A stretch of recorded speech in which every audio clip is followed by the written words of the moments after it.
Diyos ay dumating sa daigdig upang kanyang tipunin ng mga nagkawatak ng mga anak ng Diyos, anumang daan at sasakyan naghahatid sa mga tao para magkatipon-tipon ay pawang na ayon sa layunin ng Diyos, naghahangad pag-isahin ang mga pinaglalayo ng mga bundok at ilog at magkakahiwalay na po. Halinang manalangin sa Panginoon upang kanyang basbasan ang mga nagsigawa at makikinabang sa mga daan at sasakyan. Sumainyo ang Panginoon. Ang mabuting balita ng Panginoon ayon kay San Juan. Sinabi ni Jesus sa kanyang mga alagad, ako ang daan, ang katotohanan at ang buhay. Walang makapupunta sa Ama kundi sa pamamagitan ko. Kung ako'y kilala ninyo, kilala na rin ninyo ang aking Ama. Mula ngayon ay kilala na ninyo siya at inyong nakita. Ang mabuting balita ng Panginoon. Magandang umaga po sa ating lahat. Tayo po ay naririto ngayon para saksihan ang pagbabasbas itong bangkang ito. Hindi ko po alam kung inyong alam ang buhay ng ating Panginoong Hesukristo. Ang ating pong Panginoong Hesukristo, ang kanya pong itinuturing na ama ay si San Jose. Ang kanyang ina ay si Maria. Si San Jose po, siya po ay isang karpintero. So noon pong kapanahon, ipagpalagay po natin kung ano ang trabaho ng ama, siya din marahil ang trabaho ng anak. Kaya po sa ilang mga larawan, mapapansin natin, tinuturoan ni Jose si Jesus na magkarpintero. Pero hindi ko po alam kung inyong tanda yung ebanghelyo na kung saan ipinababa ni Jesus ang lambat. Si Jesus po ay hindi isang mangingisda. Pero alam po niya kung saan marami ang isda. Ano po ang gusto nating iparating dito? Sana sa tuwing tayo ay lalaot, mangingisda, huwag nating kakalimutang magdasal.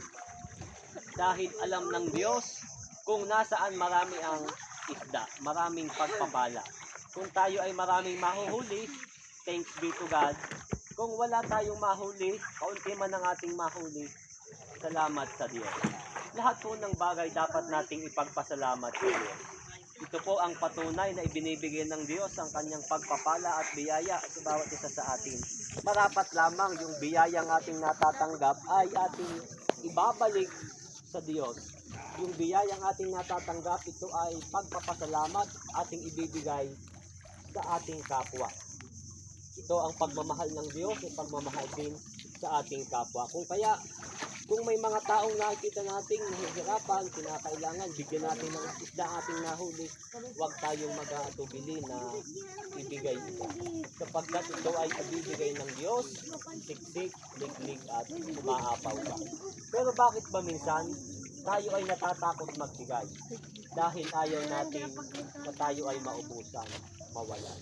Pero try po nating magbigay. Kaya ibabalik ng Diyos. Ito ay doble pa. Ibibigay ng Diyos kung ano ang kanyang pangangailangan. Nawa kapag tayo po ay makahuli ng masaganang isda, tayo ay magpuri sa Panginoon.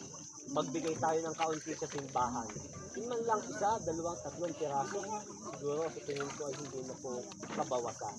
Yun ay pagbabalik handog natin sa Panginoon. Kaya yung ibinigay natin 3 pirasong isda, ibabalik ng siksik, liglig at umaapaw. Muli po, congratulations sa may-ari ng bangkang ito. Nawa ay laging mag-iingat, hingin ang gabay ng poong may kapal, magdasal sapagkat alam niyan kung saan marami ang mahuhuli. Manalangin tayo.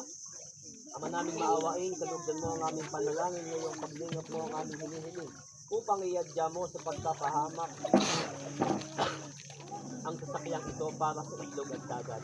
Manaignawa ang iyong kapangyarihan sa ibabaw ng daluyong at along na nagsasalpukan.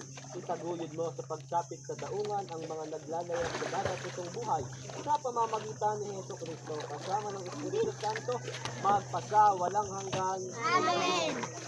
Habang ginagawa po natin ang pagpapasbas at idadasalin ang Abaginoong Maria.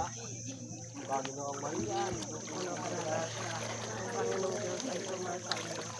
Ang pinagpala sa babae lahat at pinagpala naman ng anak mo. Santa Maria, Ina ng Diyos, panalangin mo kami makasalanan ngayon at sa pag-ibig.